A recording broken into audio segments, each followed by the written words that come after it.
उत्तर प्रदेश का वाराणसी जिला उस वक्त सहम गया जब भेलूपुर थाना अंतर्गत भदैनी क्षेत्र के घर में 4 लोगों की गोली लगी लाश मिली, जिसमें एक 45 साल की महिला और 3 बच्चे शामिल थे।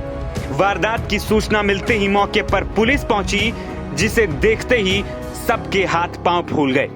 कहा जाने लगा कि इस वारदात को अंजाम देने वाला कोई और नहीं बल्कि मृतक महिला का पति और 3 मासूम बच्चों का पिता राजेंद्र गुप्ता है, जो जेल से पेरोल पर बाहर आया था।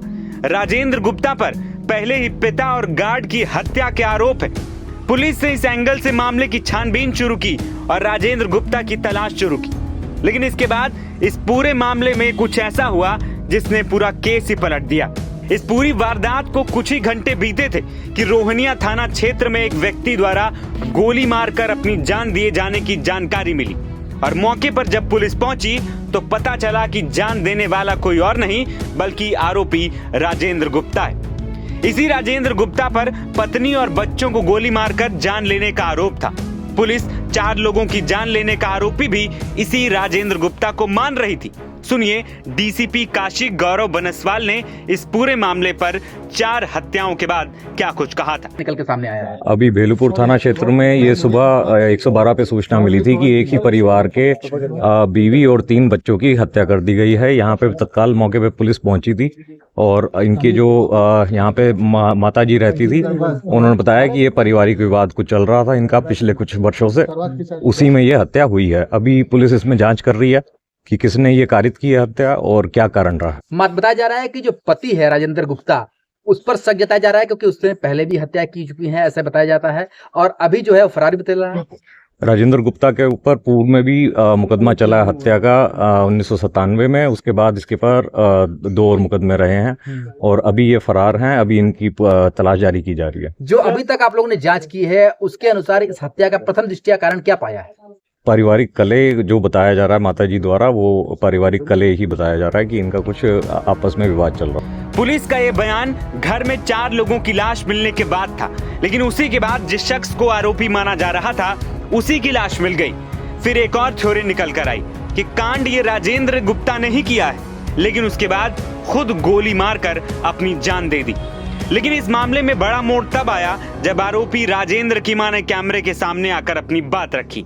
वो मां जिसने बीते कुछ घंटों में अपनी बहू को खोया, अपने नाती पोतों को खोया और अपना बेटा भी खो दिया। वो खुद को रोने से रोक नहीं पाई और रोते हुए उसने एक ऐसा दावा किया जिसने राजेंद्र के आरोपी होने के दावों पर सवाल खड़ा कर दिया। मां का कहना है कि बेटा दिवाली के दिन आया था, लेकिन उसके बाद वो घर आया ही नहीं। साथ ही बूढ़ी मां ने बताया कि ये कांड कैसे और कब हुआ। पढ़ते थे, इस कमरे में रहते थे। तो रात में राजेंद्र आए थे, आपको पता चला था? कुछ जानकारी? रात में नहीं आया था भाई, वो तो चला गया था। मिठाई उठाई गुजरा वाले दिन खा के चला गया था दोपहर में।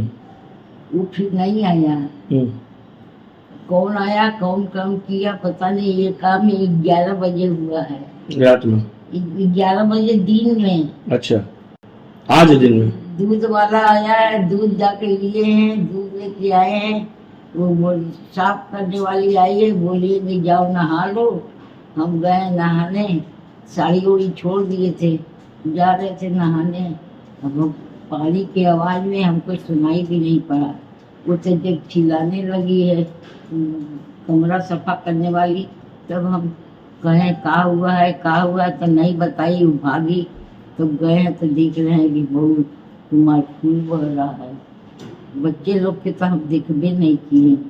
लोग तो ये कह रहे हैं कि राजेंद्र का ही हाथ है। राजेंद्र का हाथ है कि नहीं है पता नहीं। राजेंद्र तो परसों में चले गए। अच्छा, आपने देखा नहीं उसके बाद राजेंद्र? नहीं, हम नहीं देखे। वहीं बूढ़ी मां अपने बेटे को इस वारदात का जिम्मेदार पूरी तरीके से नहीं मान रही। इस पूरे कांड ने काशी की पुलिस को हिला कर रख दिया। पुलिस भी आरोपी कौन है इसको लेकर कई सवालों से जूझ रही है। अब इस वारदात के बाद कई सवाल हैं कि क्या राजेंद्र ने ही 4 लोगों को जान से मारा, फिर खुद गोली मार ली, या फिर इसमें किसी छठे शख्स का हाथ है। फिलहाल पुलिस इन सारे सवालों के जवाब तलाशने में जुटी। एनबीटी ऑनलाइन की रिपोर्ट।